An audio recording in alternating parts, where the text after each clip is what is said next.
नमस्कार, स्वागत है आपका न्यूज बाइस्कोप में। मैं हूं आसिया।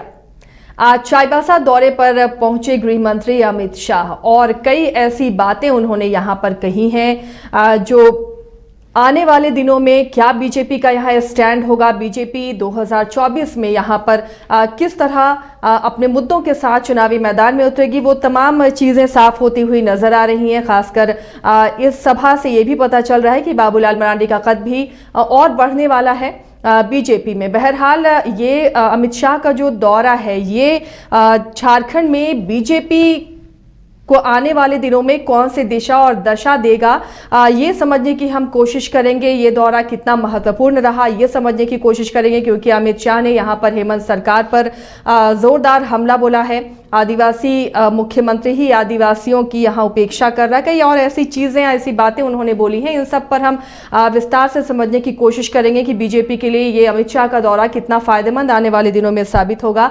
हमारे साथ इस वक्त स्टूडियो में मौजूद हैं हजारीबाग के सदर विधायक, बीजेपी विधायक मनीष जायसवाल जी। मनीष जी, आपका बहुत बहुत स्वागत है। मनीष जी, आपकी नज़र में अमित शाह का ये दौरा बीजेपी के लिए कितना संजीवनी का काम करेगा, या आने वाले चुनाव को देखते हुए दौरा कितना महत्वपूर्ण आप मानते हैं? देखिए, ये 2024 लोकसभा चुनाव की शुरुआत है। ये ऑफिशियली हम लोगों ने कहा भी है इसको, और इनके आने से आप जानती हैं कि पार्टी का अगर हम लोग हायरकी देखें तो ये एक बहुत ही महत्वपूर्ण व्यक्ति हैं भारतीय जनता पार्टी के लिए, और इनके आने से जो कार्यकर्ताओं में जो ऊर्जा का संचार है वो जबरदस्त होगा। आए तो वो चाईबासा में थे, लेकिन आप पूरे झारखंड भारतीय जनता पार्टी के जितने कार्यकर्ता हैं, जितने समर्थक हैं, सब में बड़ा भारी उत्साह देखने को मिल रहा है। अगर हम लोग अभी सोशल मीडिया पे देखें तो सब तरफ उन्हीं की चर्चाएं चल रही हैं। तो ये बहुत इससे पार्टी को बहुत लाभ होने वाला है उनके इस कार्यक्रम से। उन्होंने यहाँ पर आकर हेमंत सोरेन पर जोरदार हमला बोला है मनीष जी, और ख़ासकर ये भी कहा कि आदिवासी मुख्यमंत्री रहते हुए जिस तरह से आदिवासियों का यहाँ पर शोषण हो रहा है, कई और चीज़ें उन्होंने उठाई हैं कि यहाँ पर घुसपैठियों को श्रेय दे रही है सरकार। कई और ऐसी चीज़ें हैं। लग रहा है कि आने वाले दिनों पे ये जो मुद्दे हैं, इन मुद्दों के साथ बीजेपी चुनावी मैदान में उतरेगी, क्योंकि अमित शाह ने कहा कि इस बार चाईबासा में बीजेपी को सीट दिला दीजिए। ये भी उन्होंने वहाँ की जनता से अपील की है। देखिए, जो वस्तु स्थिति है, जब ये सरकार आई उसके तुरंत बाद ये आई ये बोल करके कि हम ट्राइबल की सरकार हैं, हम ट्राइबल्स को का हित करेंगे, तुरंत एक बड़ा नरसंहार होता है। उसके बाद आप चारों तरफ देखिएगा तो ट्राइबल्स की क्या दो दशा है आज के दिन में आपके सामने है। अभी जो पहाड़िया का जो मामला है जो साहिबगंज में हुआ है, वो मतलब उससे बस कोई चीज हो ही नहीं सकता। आप घुसपैठिया की जब बात करेंगे तो बाहर के देश से अगर कोई व्यक्ति आपके यहाँ आएगा तो आपका अपना जो रोजगार है वो उसके अवसर आपके कम होंगे। बाहर का आदमी आएगा, आपका रोजगार लेकर के चला जाएगा। अभी आपने देखा होगा कि इन्होंने पिछले विधानसभा सत्र में कहा कि मैंने केवल 237 लोगों को नियोजित किया है, उसमें से भी 66% लोग बाहरी हैं। आपका नियोजन नीति फेल हो जाता है। तो आपने एक भी ऐसा काम नहीं किया जिससे इस राज्य की जनता, आम जनता को भी कोई फायदा हुआ हो। ट्राइबल का तो छोड़ ही दीजिए। लॉ एंड ऑर्डर की क्या स्थिति है हम सभी लोग जानते हैं। आज रांची में बिजली व्यवस्था क्या है, ध्वस्त हो चुका है। आज कल मैं बैठा हुआ तो मुझे मोमबत्ती मंगवानी पड़ी। रांची में पहली बार मुझे मोमबत्ती का सहारा लेना पड़ा तो मेरे यहाँ पावर कट हुआ। आज का मुझे विशेष जानकारी नहीं, आज जाऊँगा तो पता चलेगा। लेकिन जब राजधानी में कटेगा तो आप सोच सकते हैं कि अन्य जगहों पर क्या होगा। तो हर एक फ्रंट पर यह फेल है। माननीय गृह मंत्री जी ने उसी बात को लोगों तक पहुंचाने का काम किया। देखिए, कोई भी पार्टी का जब कोई बड़ा नेता आता है तो लोगों में दिलचस्पी होती है कि वो क्या बोलना चाहता है। तो उनके मुंह सब यही सब बातें सुन करके लोगों ने इसको कॉग्निजेंस जरूर लिया होगा कि आज इस राज्य के क्या हालात हैं। 2024 में क्या लगता है कि बीजेपी बाबूलाल मरांडी के चेहरे के साथ चुनावी मैदान में जाएगी, या फिर कौन होगा बीजेपी का चेहरा? देखिए, ये मेरा विषय नहीं है। ये भारतीय जनता पार्टी के जो शीर्ष नेतृत्व है ये उनका विषय है। हम लोग एक इसके कर्तव्यनिष्ठ कार्यकर्ता हैं, इस बात के लिए लगेंगे कि 14 की 14 सीटें जो हैं हम लोग जीत करके अगली बार नरेंद्र भाई मोदी जी को प्रधानमंत्री बनाएं और उसके बाद इस राज्य में भारतीय जनता पार्टी की सरकार बने ताकि लोगों का कल्याण हो सके। अभी कौन नेतृत्व करेगा, कौन नहीं करेगा, ये विषय केंद्रीय नेतृत्व का है और हम लोगों को पूरा आस्था है कि वो लोग जो भी करेंगे इस राज्य की भलाई के लिए, इस देश की भलाई के लिए लेकिन और अपनी पार्टी की मनीष भलाई जी, के लिए। अमित शाह का जो भाषण था उन्होंने जिस तरह आदिवासियों को अहमियत दी और ये भी बताया कि कैसे एक आदिवासी महिला को राष्ट्रपति बीजेपी ने बनाया है, तो कहीं ना कहीं ये लगता है आदिवासी स्टेट है, यहाँ पर कोशिश होगी बीजेपी की कि कोई आदिवासी चेहरा ही प्रोजेक्ट किया जाए। देखिए, आपको ये समझना पड़ेगा कि सबसे पहले एक अल्पसंख्यक समुदाय से एक महिला, एक व्यक्ति को बनाया जाता है राष्ट्रपति।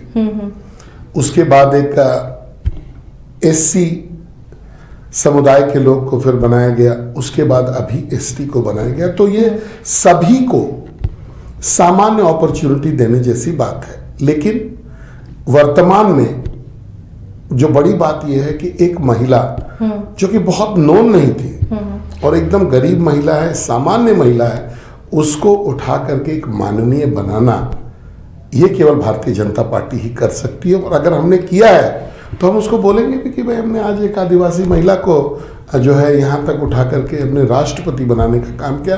प्रथम महिला इस देश की आज एक ट्राइबल है, ये हम गर्व से कह सकते हैं आज के दिन में। एक और बात, आज सरयू राय ने प्रेस कॉन्फ्रेंस की है और वो बीच बीच में अपना लगाव बीजेपी और आरएसएस से बताते रहे हैं।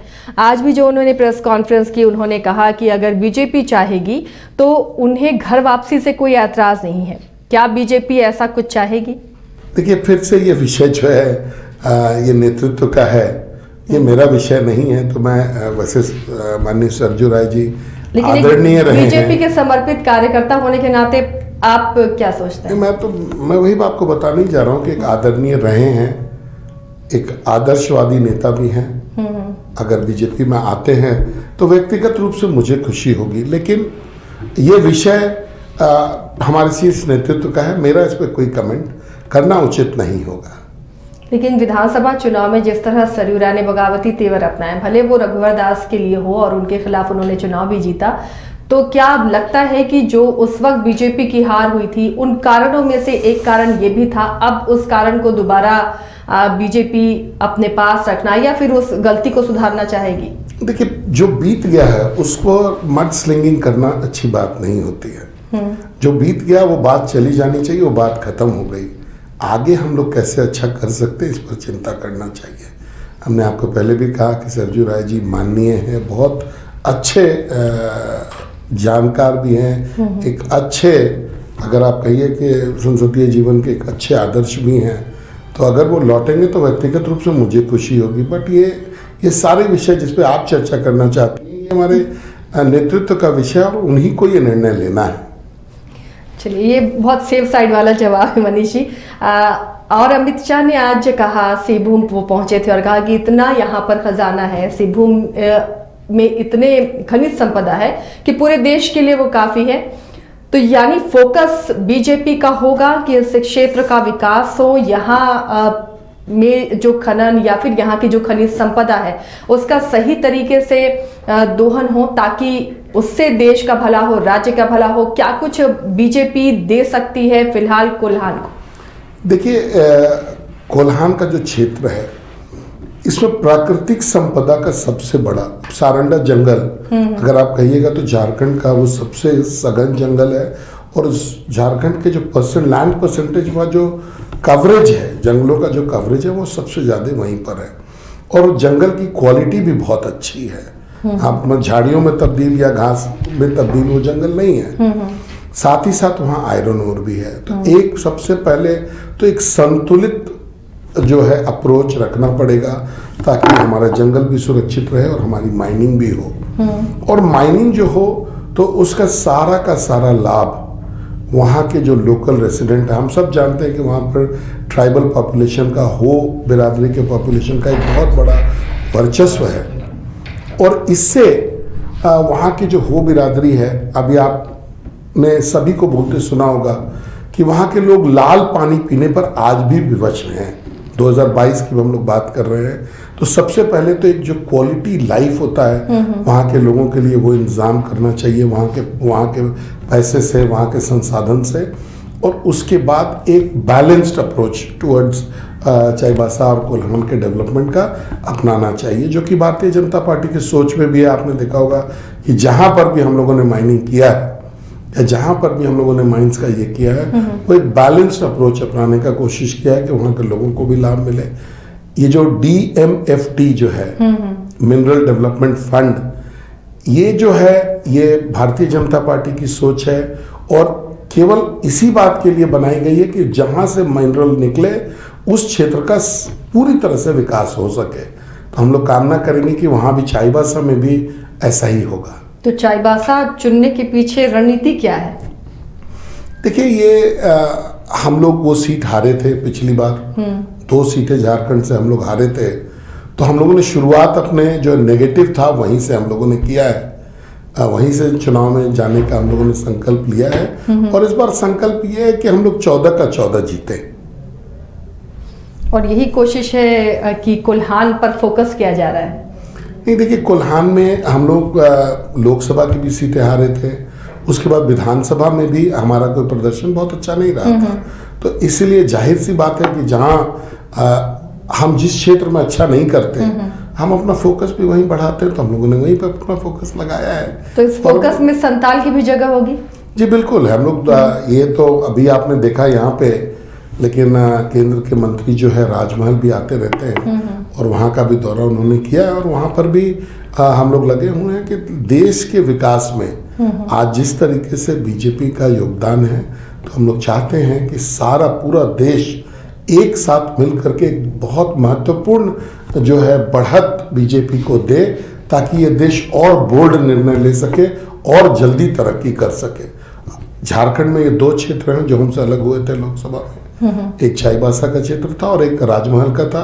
प्रयास रहेगा कि ये दोनों भी हम लोग जीतें और ये 100% कंट्रीब्यूशन झारखंड से हो।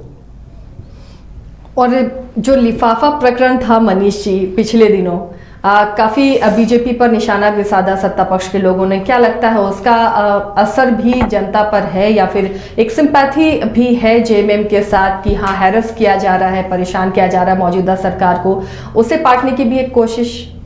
देखिए, किस लिफाफे की आप बात कर रही हैं? जो लिफाफा आज तक खुला नहीं। ये तो आपका भ्रम हो सकता है, ये तो मीडिया का और जेएमएम वालों का, इनफैक्ट कांग्रेस, जेएमएम, आरजेडी इनका ही था कि वो लोग बहुत परेशान थे कि मेरे साथ क्या होने वाला है। भाई, 2 संवैधानिक संस्था के बीच का कम्युनिकेशन है। इलेक्शन कमीशन ने माननीय राज्यपाल जी को कम्युनिकेट किया है। राज्यपाल जी कि बहुत मजबूती से चिपका हुआ है। अगर राज्यपाल जी को लगेगा कि कोई कार्रवाई करनी चाहिए तो वो जरूर करते, लेकिन अगर कोई कार्रवाई नहीं करनी है या समय नहीं है प्रॉपर है उसमें, लेकिन मेरा ये मानना है कि मीडिया को भी इसमें पेट दर्द नहीं होनी चाहिए थी कि क्या हो रहा है, पहला। दूसरा कि जो जेएमएम है, जो लोग हैं जिनके खिलाफ में वो हो रहा है, उनको क्या जरूरत है इसमें उनका पेट दर्द? अगर आपने कोई गलती नहीं किया है तो आप क्यों सजा का इंतजार कर रहे हैं? भाई, आप तो अपना काम करिए। जब राज्यपाल, ये 2 संवैधानिक संस्थाओं के बीच का कम्युनिकेशन है, कार्रवाई है, जब दोनों को उचित लगेगा तो ये होगा, आएगा, आपके सामने भी आ जाएगा। अगर आने जैसा होगा तो आपके हमारे सामने दोनों आएगा। आपने कभी भारतीय जनता पार्टी के किसी मेंबर को देखा क्या कि वो आतुर था या वो बहुत परेशान था कि उस लिफाफे में क्या है? लेकिन मीडिया के हर सेगमेंट में तो ये बीजेपी शासित स्टेट में तो नहीं हो रहा है। ईडी और सीबीआई की जितनी कार्रवाई है वो ऐसे स्टेट में हो रही है, तो सवाल उठना लाजमी है ना मनीष जी। अच्छा, आप ये बताइए कि बीजेपी के किस मुख्यमंत्री ने अपने नाम से लीज लिया? बीजेपी के किस मुख्यमंत्री के विधायक प्रतिनिधि ने को ईडी पकड़ती है 1000 करोड़ रुपए के घोटाला में? ये सब चीजें भी आपको बतानी चाहिए कि आप जब बीजेपी की तुलना किसी अन्य दल से करती हैं या किसी अन्य वाक्य से करती है, तो आपको एप्पल टू एप्पल कंपेयर करना चाहिए कि आज हमारे किसी मुख्यमंत्री ने अगर अपने नाम से लीज लिया हो तो आप बताइए। तो भाई, जिसने लीज लिया उस पर कार्रवाई होना लाजमी है, उस पर होगा। केंद्र की एजेंसियां देखती हैं चीजों को और जहां पर घोटाला है, जहां पर भ्रष्टाचार है, उसमें आक्रमण करती हैं और करना भी चाहिए। तभी ये सिर्फ घपले घोटाले सिर्फ जो गैर बीजेपी शासित जो राज्य है वहीं पर है? आप बताइए ना, नाम से बताइए कि बीजेपी का ये आदमी घोटाला कर रहा है, हम लोग भी वकालत करेंगे कि भाई उसको आपके ट्रैक में लाना तो चाहिए। ऑपोजिशन लगाता रहा है ना मनीष जी। ऑपोजिशन का काम है, ऑपोजिशन का काम है। आज के दिन में मैं आपसे पूछता हूं कि क्या इस राज्य में जो है ये ट्रांसफर और पोस्टिंग का जो है उद्योग चल रहा है कि नहीं चल रहा है? ये तो पहले भी चलता रहा है मनीष जी, सवाल मीडिया उठाती रही है जब बीजेपी का शासन था तब भी। देखिए, बट ये प्रमाणित तौर पे कभी भी कहा नहीं गया, लेकिन आज प्रमाण के तौर पर हम लोग कह सकते हैं आज बालू की लूट हो रही है कि नहीं हो रही है। क्यों बालू का आप ऑक्शन नहीं करवाना चाहते? पत्थर का जो आपने कंडीशन रखा है लीज देने का, वो इतना स्ट्रिंजेंट है कि उसमें आपके जो कोई लीज हो नहीं रहा है आपका। कोयला चोरी आम बात है, आप आम तौर पे देख रहे हैं कि कोयला चोरी हो रहा है। तो जब हम लोग प्रत्यक्ष रूप से चीजों को देखते हैं तो वो क्या एजेंसीज नहीं देख पाएंगी? क्या ईडी, सीबीआई और जो अन्य एजेंसीज हैं उनको नहीं दिखेगा क्या? और उनका कर्तव्य बनता है इन सब चीजों को रोकना, तो वो रोक रहे हैं। आप अगर बीजेपी की सरकार ने ऐसा कोई निर्देश दिया हो कि ये कार्रवाई केवल विपक्ष पर होगा, बीजेपी वालों पर नहीं होगा, तो उसकी प्रति एक हम लोग को आ जानी चाहिए, या ऐसा कहीं कम्युनिकेशन हो तो वो मिलना चाहिए। तो बेसिकली आपको इतना समझना चाहिए कि इस देश में अगर आदर्श, राजनीतिक आदर्श किसी ने स्थापित किया है तो वो बीजेपी ने किया है। अन्य दल के लोग, आप अभी देख रहे होंगे कि आलू से सोना बनाना, तो 140 करोड़ रुपए की आबादी इस देश में है, तो इस कैटेगरी के लोग भी हैं। और अन्य चीजों का जो दोहन हो रहा है, इससे मुक्ति कैसे मिलेगा? अमन जी, एक और आखिरी सवाल, नए साल में झारखंड बीजेपी का फोकस कहाँ है और क्या है? देखिए, हम लोग का तो फोकस हमेशा रहा है कि जो राज्य है वो विकासशील हो। जब राज्य आगे बढ़ेगा तो उसी के साथ राज्य में रहने वाले लोग बढ़ेंगे। आज यहाँ पर बहुत सारे मुद्दे हैं और लोगों को भटकाया जा रहा है। आज नियोजन यहाँ का सबसे बड़ा मुद्दा है। तो नियोजन में एक अच्छी नीति बने और उसमें सभी की सहभागिता हो, सबको ये करके ऐसा नीति बने जो ठोस हो। आप लड़ाई बंद करें, बांटना बंद करें। आप 1932 की बात करते हैं, 1932 लागू करिए, लेकिन जो 1932 से छूटे हुए लोग हैं उनके बारे में भी सोच करके आप 1932 को 10 देना चाहते हैं। उसके बाद में जो छूटे हुए लोग हैं उनके बारे में क्या सोचते हैं, ये भी आपको बताना चाहिए। आप जो काम अपने कर सकते हैं उसको केंद्र पर मत थोपिए। हम लोग ये बात इस राज्य की जनता भी समझती है, हम भी समझते हैं कि आप करने वाले क्या हैं। अभी आप थोड़े दिन में बोलेंगे कि भाई हमने तो पास करके भेज दिया, अब ये दिल्ली में लटका हुआ है, या दिल्ली ने आपको इसको वापस लौटा दिया, अब चलो दिल्ली वहां 1932 मांगेंगे और राजनीति शुरू हो जाएगी। जबकि बहुत क्लियर है कि भाई किसी भी चीज को 9वीं अनुसूची में जाने के लिए उसका पूरा अध्ययन होना चाहिए। आपने अध्ययन किया नहीं, आप 6 महीना पहले बोलते हैं कि ये लागू नहीं हो सकता, 6 महीना बाद बिना किसी पढ़े लिखे, बिना किसी असेसमेंट को उसको लागू कर देते हैं। तो आप चाहते हैं कि ये राज्य जले, लोगों में आपस में लड़ाई हो। आज ओबीसी के आरक्षण में भी आपने यही किया, बिना गिनती कराए हुए, बिना जनगणना कराए। देखिए, बिहार में आज जनगणना हो रहा है, अगर उसके बाद वो कोई कार्रवाई करते हैं तो लगेगा कि हाँ उनकी कार्रवाई उचित है, लेकिन आप ये जानते हुए कि ये पुनः कोर्ट से स्ट्राइक डाउन हो जाएगा, आपने फिर से कर दिया। क्यों? क्योंकि आप चाहते हैं कि राज्य के लोग कंफ्यूज रहें। तो आपका एजेंडा केवल राजनीतिक है, आप यहाँ के लोगों का भलाई चाहते ही नहीं है। भारतीय जनता पार्टी का उद्देश्य है कि ये राज्य विकसित हो, उसी के माध्यम से यहाँ के लोग विकसित हों। जो 5 साल में रघुवर जी ने यहाँ पर काम किया, आज माननीय गृह मंत्री जी ने भी उसकी चर्चा की है। और आज हम लोग जब फील्ड में जाते हैं तो लोग बोलते हैं कि भाई रघुवर दास जी के समय में यहाँ ट्रैक्टर दिखता था, वहाँ जेसीबी दिखता था, ये बनते रहता था, वो होते रहता था। आज बिल्कुल सन्नाटा, 0/0 है, कोई काम डेवलपमेंट का नहीं हो रहा है। मैं आपको एक बात बता करके अपनी बात को समाप्त करूंगा कि रघुवर जी के राज में हम लोग औसतन पर ईयर 50 किलोमीटर के नजदीक में रोड बना पाते थे। 35 किलोमीटर ग्रामीण सड़क और प्लस कुछ अर्बन सड़कें थी और कुछ पीडब्ल्यूडी से। लेकिन इस सरकार में अभी तक का जो औसत है मेरा वो 5 किलोमीटर का है। सुना है कि इस साल 10 किलोमीटर हम लोग को मिलने वाला है। तो आप सोचिए कि 10 किलोमीटर मिलने वाला है, मिलेगा कि नहीं मिलेगा पता नहीं, और श्योर शॉट 50 किलोमीटर बनना, दोनों में से कौन सरकार काम करती थी, ये आपके सामने है स्पष्ट। तो हम लोग डेवलपमेंट वाले लोग हैं, अपने अपने राज्य को, अपने लोगों को ऊपर देखना चाहते हैं, उनके कॉस्ट पे राजनीति बिल्कुल नहीं करना चाहते। तो 2023 इस राज्य के नाम हो, विकास के नाम हो, राज्य आगे बढ़े, इसके लिए हम और भारतीय जनता पार्टी पूरा प्रयास करेंगे। चलिए, बहुत बहुत शुक्रिया मनीष जी इस तमाम बातचीत के लिए। तो फिलहाल इस खास कार्यक्रम में इतना ही, लेकिन बाकी खबरों के लिए आप जुड़े रहिए न्यूज़ बाइस्कोप के साथ।